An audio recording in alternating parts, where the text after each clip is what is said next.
ತುಂಬಾ ಕಮ್ಮಿ ಟೈಮಲ್ಲಿ ಕೇವಲ ಅಕ್ಕಿ ಮತ್ತು ಬೆಲ್ಲನ ಉಪಯೋಗ ಮಾಡಿಕೊಂಡು ಬೆಲ್ಲದ ಅನ್ನನ ಸುಲಭವಾಗಿ ಮಾಡುವ ವಿಧಾನವನ್ನು ಈ ವಿಡಿಯೋದಲ್ಲಿ ಹೇಳ್ಕೊಡ್ತಾ ಇದ್ದೇನೆ. ತುಂಬಾ ಚೆನ್ನಾಗಿದೆ ಈ ರೆಸಿಪಿ. ಒಂದ್ಸರಿ ಮಿಸ್ ಮಾಡದೆ ನೋಡಿ ಟ್ರೈ ಮಾಡಿ. ಹಲೋ, ನಮಸ್ತೆ ಎಲ್ರಿಗೂ. ಇವತ್ತಿನ ವಿಡಿಯೋದಲ್ಲಿ ಅಕ್ಕಿ ಮತ್ತು ಬೆಲ್ಲದಿಂದ ತುಂಬಾ ಸಿಂಪಲ್ ಆಗಿ ಮಾಡಬಹುದಾದಂಥ ಒಂದು ಸ್ವೀಟ್ ರೆಸಿಪಿಯನ್ನು ಹೇಳ್ಕೊಡ್ತಾ ಇದ್ದೇನೆ. ಜಸ್ಟ್ ಒಂದು 5 ರಿಂದ 10 ನಿಮಿಷದೊಳಗಡೆ ಈ ಸ್ವೀಟನ್ನು ಮಾಡ್ಬೋದು. ಜಾಸ್ತಿ ಇಂಗ್ರೀಡಿಯೆಂಟ್ಸ್ ಕೂಡ ಬೇಕಾಗಿಲ್ಲ ಮತ್ತು ತುಂಬ ಅಂತಂದರೆ ತುಂಬ ರುಚಿಯಾಗಿರುತ್ತೆ.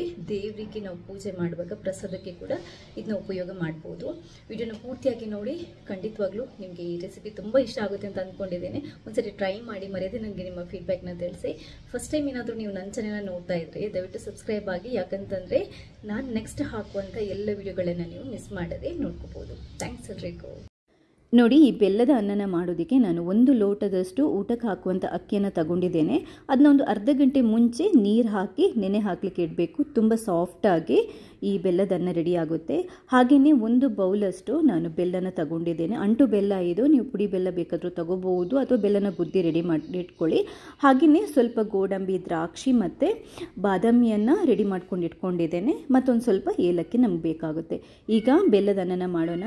ಸ್ಟವ್ ಮೇಲೆ ಕುಕ್ಕರನ್ನು ಇಟ್ಬಿಟ್ಟು ಚೂರು ಕುಕ್ಕರ್ ಕಾದ ನಂತರ ಒಂದು 2 ಸ್ಪೂನಷ್ಟು ತುಪ್ಪನ ಹಾಕ್ಕೊಂಡಿದ್ದೇನೆ. ಅದು ಕಾದ ನಂತರ ಅದಕ್ಕೆ ಏಲಕ್ಕಿ ಪುಡಿ, ಹಾಗೆಯೇ ನಾವು ಈ ಡ್ರೈ ನಟ್ಸನ್ನು ಅಂದರೆ ಗೋಡಂಬಿ, ದ್ರಾಕ್ಷಿ ಮತ್ತು ಬಾದಾಮಿಯನ್ನು ಕಟ್ ಮಾಡ್ಕೊಂಡು ಇಟ್ಕೊಂಡಿದ್ದೀವಲ್ವ, ಅದನ್ನ ಹಾಕಿಬಿಟ್ಟು ಚೆನ್ನಾಗಿ ಫ್ರೈ ಮಾಡ್ಕೋಬೇಕಾಗುತ್ತೆ. ತುಪ್ಪದಲ್ಲೇ ಮಾಡಬೇಕು, ಸೂಪರಾಗಿ ಬರುತ್ತೆ.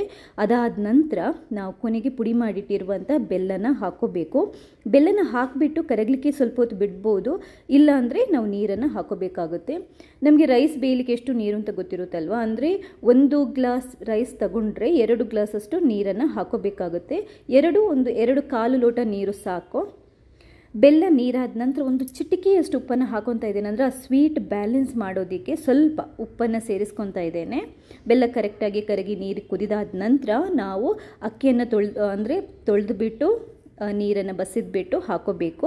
ಮತ್ತು ಪುನಃ ನೀರು ಹಾಕೋ ಅಗತ್ಯ ಇಲ್ಲ. ನಾವು ಬೆಲ್ಲ ಹಾಕಿದ ನಂತರ ನೀರು ಹಾಕಿದ್ವಲ್ಲ, ಅದೇ ಅಂದರೆ 1 ಗ್ಲಾಸ್ ಅಕ್ಕಿಗೆ 1:2 ನೀರನ್ನು ನಾವು ಹಾಕೋಬಹುದು. ಒಂದು ಸ್ವಲ್ಪ ಜಾಸ್ತಿ ಹಾಕೋಬಹುದು.